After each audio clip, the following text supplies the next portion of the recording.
dans les mentalités américaines même bu dee dans les zones urbaines jox nañu bëgg nañu effectivement li nga xam ne mooy jigéen jiite mais boo xoolee société américaine vote yi li les plus grands votes fu ñu koy jëlee dafa mel ni ñun ñii fi ñu naan kaw ci suñu kaw dëkk kaw kawaan yi te dëkk kaw kawaan yooyu dafa am ay réalités yi nga xam ne réalités yooyu depuis le départ ku mel ni Donald Trump dafa nekk di ko véhiculer mooy ay messages yi nga xam ne moyen bi américain lambda bi moyen message boobu la bëgg a dégg. lim naa ne America first. waaye mooy l'Amérique d'abord te Amérique d'abord bi sax il est trop gentil mais c'est l'Amérique toute seule ñoom loolu la ñuy wax loolu la ñu gëm dama ko doon expliquer sànq c'est-à-dire États-Unis ngay dem nga dem dëkk bu mel ni San Francisco nga leen di waxu North Carolina ñu ne la mooy fan ils connaissent même pas. Ça les intéresse pas parce que ñoom seen monde dañu nekk un monde à part un monde bi nga xam ne ça se regroupe et ça se retourne autour d'eux-mêmes message boobu la Donald Trump réussir muy moo tax ma ne c'est pas une surprise beneen surprise bi mooy ki nga xam ne mooy Kamala Harris teelul dugg ci campagne électorale. C'était à quelques mois de la présidentielle. waaw teelul dugg ci campagne électorale bi de telle sorte que même bu dee amoon na discours bi nga xam ne mën na ko jaay ce discours n'a pas eu le temps de prospérer boobu mooy deuxième facteur troisième facteur bi qui est l'un des plus importants mooy da ngay xool si Donald Trump y a la presse républicaine bi nga xam ne dañu taxawoon jàppale ko nëbbatu ñu bañuñu jàppale ko fësal ko Kamala n'a pas eu le soutien de la presse démocratique. Elle avait le soutien de l'ancienne première dame. Des stars bu ñu ko mënee wax yi ñu gën a ràññee daanaka ci États-Unis d'Amérique surtout jigéen ñi. Les femmes xawoon na féminiser un peu même cette élection est-ce que loolu war woon a jouer en sa faveur. waaw mënoon na jouer en sa faveur mais encore une fois je dis que loolu c'est le visible de la société américaine mooy les femmes les stars et consorts mais dama ne l'ensemble c'est-à-dire les terreaux les grands terreaux de vote mooy les populations yi nga xam ne ñoom xam nga lu ñu gëm ni que diw mi dugg suñu réew moo tax mënatuma lekk ba suur diw mi dugg suma réew moo tax mënatuma am sécurité diw mi mu ngi faju gratuitement diw mi mu ngi am lii alors que le peuple américain ñoom lu ñu gëm mooy liggéey alors bu ñu leen gëmloo xamloo leen li que am na ñi nga xam ne ñu ngi fiy dugg te ñoo leen teree réussir maanaam ñooñu sans liggéey sans def dara ñu ngi am li ñu war a am parce que état mu ngi leen di mu ngi subvenir à leurs besoins ça crée une révolte et ça c'est ce que Donald Trump a réussi depuis plus de 5 ans depuis 4 ans bi mu génnee ci présidence bi loolu discours boobu la nekk di mener mu nekk un discours bi nga xam ne on le dénonce mais c'est un discours qui a été porteur quand même. Un discours qui a été porteur mu def retour parce que bi muy dem digge woon na ko déjà ne maa ngi dem maa ngi ñëwaat finalement mu ñëwaat 4 ans après muy loo xam ne bariwul luñ koy faral di gis par rapport ak la géopolitique Donald Trump yéen ñi nga xam ne tàmbali ngeen dugg ci làngu politique gi dañu war a tiit ci ak ñëwaatam États-Unis wala mën nañ ne xëy na dina am jàmm par rapport ak yenn ci ay guerres yoo xam ne activé wu na dans le monde. Non, je pense que Issa Donald Trump il faut pas tiit par rapport ak retouram ay mastodon politique ay dëkk yu mel ne États-Unis dañ ko tabax sur une base boo xam ne nit le président de la République mënu def lu ko neex ñun peut-être suñu dëkk yi loolu la ñu manqué encore Donald Trump mënu def n'importe quoi aux États-Unis la preuve ñun ñu ngi nekk fii di am plus de 300 ou 400 partis di ñu ñuy accuser peut-être de manque de démocratie gis nañu États-Unis ñaari parti rek a am républicain et démocrate ça veut dire qu'en un moment ils se sont assurés d'avoir le bon profil pour un président de la République et ce bon profil-là passe que par deux canaux. ñeneen mais duñu nekk ñoo xam ne ñu ñuy xam lay doon. Non il s'assure c'est que suñu grand frère doon nañu ko gën a xam à l'époque du monopartisme aujourd'hui ñoom c'est bipolaire. C'est comme en un moment en France c'est droite ou gauche. Mais lu tax loolu et loolu c'est très important c'est que ñun loolu la ñu manqué aussi Sénégal définir ñu véritablement en fonction des périodes le type le modèle le profil d'un président de la République. ñoom ils ont défini un profil de président de la République ce profil-là est bipolaire démocrate ou républicain à partir du moment où tu passes par tous les filtres man au final je considère que tu es un bon président pour les Américains ñoom ñoo défini seen filtre ñoom ñoo ko ci dugal je pense que Donald Trump au final est un bon profil pour ce que les Américains considèrent comme étant un profil de président de la République. Et pour le monde parce que am na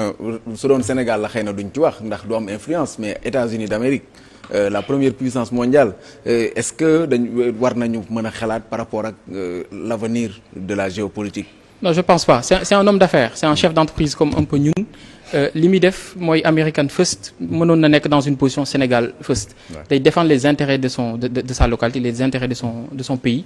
foofu la aussi ñun les pays africains nga xam ne ñun ñoo am un certain nombre de ressources minières ressources humaines et cetera ñun foofu la ñu war a doole suñu bopp man je pense que waruñu ci am benn inquiétude si je prends le cas particulier du Sénégal wala de l'Afrique de l'Ouest waruñu am benn inquiétude vis-à-vis de l'arrivée de Donald Trump ou pas non seulement du mën def n'importe quoi mais ñun aussi on est des pays forts bu fekkee ne nos dirigeants gëm nañ seen bopp et que taxawal nañ seen bopp mënaluñu dara. waaw tiit nga ji. non xam nga la période bi nga xam ne dañ naan les États-Unis sont le gendarme étaient le gendarme du monde c'est une période qui est quasiment qui est révolue. léegi la réalité dëkk bu ci nekk noo tuuti wala noo rëy yow yaay déterminer sa présence sur la scène politique internationale. dëkk bu bëgg ñu noyer la dañ lay noyer. parce que léegi les règles partout dans le monde c'est des règles de transparence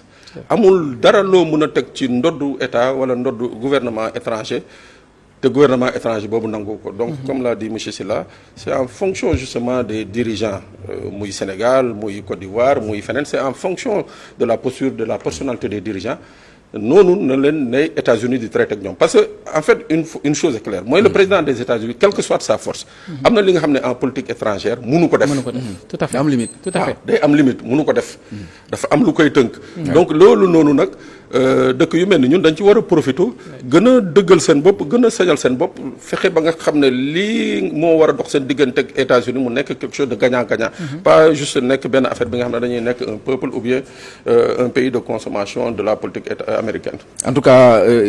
fële nga xam ne moo di ci house bi nga xam ne moo fa nekk mu di fa représentant yi di féete moom moo ci ëppale déjà parce que 201 la am kii am 184 beneen bi muy Sénat bi 52 ak 43 gouverneur mu am 27 ak 23 donc cela veut dire que cette fois-ci day diriger avec. dañ koy jox doole jëpp. dañ ko jox pour l'instant ni mu demee non dañ ko jox doole jëpp mais c'est que la chance aux États-Unis mooy que amuñu ay député Donald Trump amuñu ay député Kamala Harris c'est-à-dire c'est des véritablement des députés c'est-à-dire à chaque fois que bu Donald Trump indee la nga xam ne jàpp nañ ne que lii baaxul ci États-Unis dañ koy teg de côté. Assane Mahawa Sylla tey ñoo am mbégte dalal la ci plateau bu édition du soir avant ñuy dugg même ci campagne électorale dafa am loo xam ne bëgg nañ ko leeral doo ko jàll muy un dossier boo xam ne dafa ñeeloon seen PDG mu di Abdoulaye Sylla ay convocation yoo xam ne amoon nag yooyu dañ doon gis rek ñu bind ne convoqué nañ ko ba mu yàgg ñu ne ñibbiwaat na après ñu naan coowal or la ak leneen bëgg nañ tey nga leeral ko ñi nga xam ne ñooy seetaan de quoi il s'agit exactement ak dossier bi fan la toll.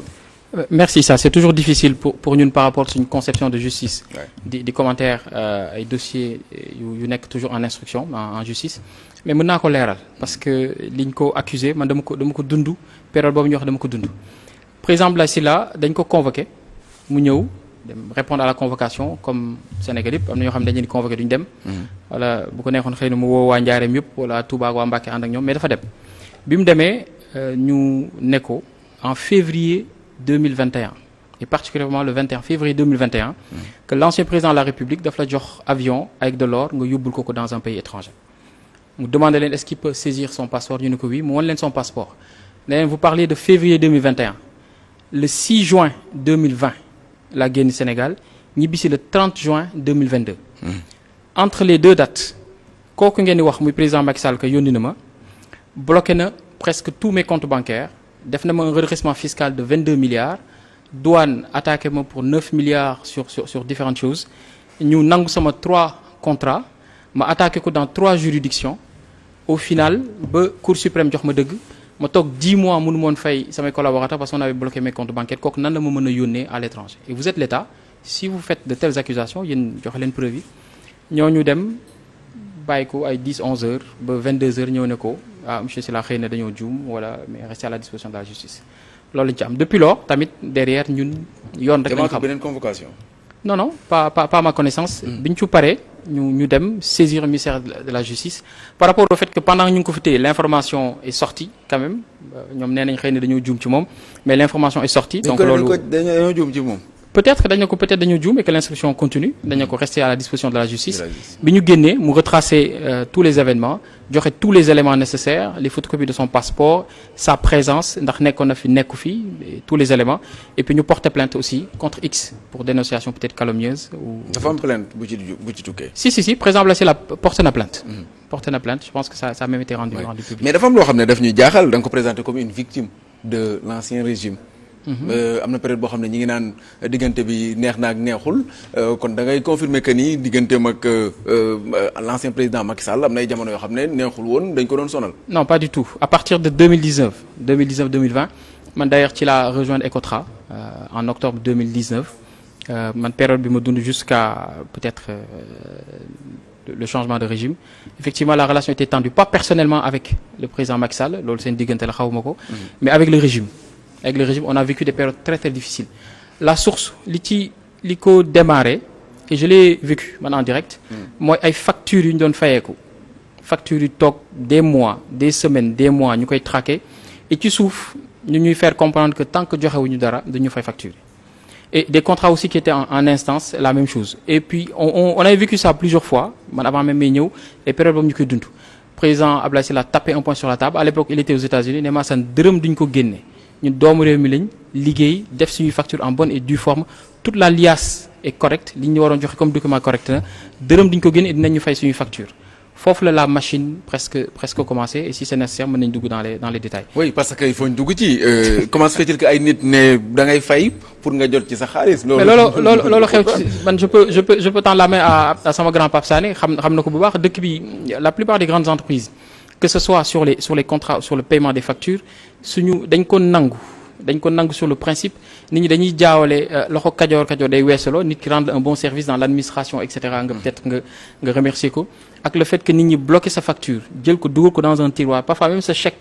jël ko dugal ko dans un tiroir di xaar nga neexal leen pour ñu fay la. ko doon def l'administration sénégalaise. c'est l'administration sénégalaise c'est mais certaines personnes ci ñi mu daan jaare la ils étaient plusieurs booy dem jëli sa quitus fiscal c'est la même chose. booy dem di fayeeku c'est la même chose parce que dañu jàppoon peut-être ne que Abdoulaye Sylla la que nit ku tabe la defal ay grâce ak yooyu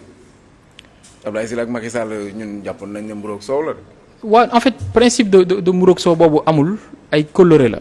soxna Marème Faye Sall bi nekkoon soxnaam xarit la woon ñoo yarandoo Diourbel mook président Abdoulaye Sylla jegewoon trop et les deux familles sont très très proches. moo tax derrière man j'accuse peut-être pas la personne même du président